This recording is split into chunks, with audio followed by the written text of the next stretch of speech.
De quoi, selon vous, ce drame est-il le nom?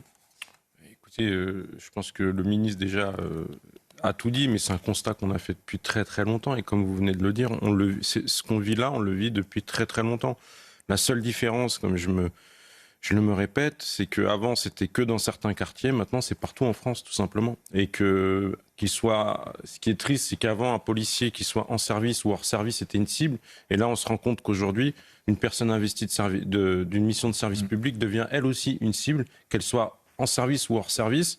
Et ce qu'on constate aussi, malgré que ce soit prévu par la loi que n'importe quelle personne sur le territoire français qui constate un délit de droit commun, maître, vous me contredirez ou pas, peut utiliser la coercition, ce qu'il n'a même pas fait en plus, c'est-à-dire qu'il peut interpeller l'auteur d'un flagrant délit, en fait en France non, vous ne pouvez pas. Parce que si vous le faites, c'est votre vie que vous risquez. Donc en fait, on est en train de déshumaniser la société. Et puis oui, aussi, bien sûr, tout ça à cause de barbares, de personnes ensauvagées, vous les appelez comme vous voulez. Je pense qu'il faut un courage politique. Pourquoi ? Parce que vous savez très bien que si vous faites, si je peux appeler comme ça, une descente dans un quartier et que vous leur prenez leur joujou, vous risquez d'avoir une répercussion, vous risquez d'avoir un commissariat qui se fait attaquer, vous risquez d'avoir des patrouilles de police ou des pompiers qui viennent aider les gens à se faire attaquer. Et en fait, ça, ils veulent pas. Ils veulent pas que CNews, que d'autres chaînes mettent leur nez là-dedans. Ils veulent pas que ce soit médiatisé. Ils veulent pas des images de jeunes en train de se rouler par terre, de brûler des voitures. Ils veulent pas une mauvaise publicité parce que voilà. Après, c'est une question de courage. Est-ce qu'on peut, moi en tout cas, je les comprends pas, mais en tout cas, nous, quand on est policier, on veut faire. Ouais.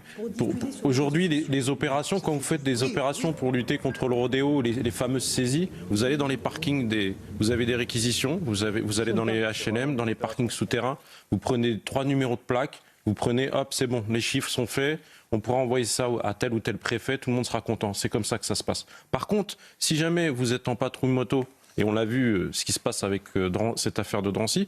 Là, vous êtes en patrouille moto, vous voyez 2 jeunes qui sont sur une motocross sans casque, on va vous dire « Ah non, attention, n'y allez pas ». Pourquoi ? Parce que si les 2 jeunes, ils tombent, sans aller on en parlera peut-être tout à l'heure, sans aller au contact, s'ils tombent, ce sera le policier qui va prendre la responsabilité. À un moment, même si les policiers adorent leur travail et qu'ils ont signé pour protéger les Français, à un moment, ils vont plus vouloir prendre ce risque, en fait. Quand on voit ce qui est arrivé à Florian, il s'est retrouvé en prison.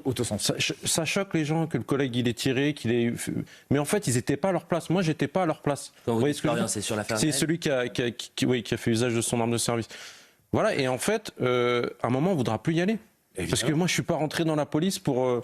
un mec qui roule sans permis, que l'État veut pas prendre ses responsabilités, la justice veut pas prendre sa responsabilité, c'est moi qui vais la prendre et qui vais aller en prison. Non, à un moment, on va dire stop. À un moment, on va plus vouloir le faire. En fait, toutes les missions sont dangereuses. Les gens, ils comprennent. Excusez-moi, ça m'énerve, mais les gens ne comprennent rien, en fait. Quand vous coursez un cambrioleur dans Paris de toi en toi, vous pensez que c'est pas dangereux ? Sincèrement, pour le policier, pour le cambrioleur, mais en fait, dans tous le gars qui brûle un feu rouge, qui s'enfuit, qui prend des risques, c'est toujours dangereux. C'est ça, mais justement, on est là pour faire cesser et pour pas qu'il y ait de dommages collatéraux. Et bien sûr, ah oui, les termes sont peut-être durs, mais à un moment, on fait pas d'omelette sans casser deux, en fait, tout simplement. Donc voilà, mais juste à un moment, faut protéger le policier. Aujourd'hui, le policier, il n'est pas protégé. Voilà, il n'est pas soutenu. Enfin, il est soutenu par les Français, mais malheureusement, c'est pas ça qui fait la différence devant un tribunal. Mais déjà à l'époque, les collègues pompiers, ce qu'ils faisaient, c'est qu'ils passent devant le commissariat, ils mettent le gyro et le 2 tons, ils actionnent pour dire, on est là, vous venez avec nous, on va sur une mission où voilà, on risque. C'est tout, parce que voilà, on a appris à se débrouiller entre nous tout seul pour s'organiser pour qu'il y ait le moins de blessés possible.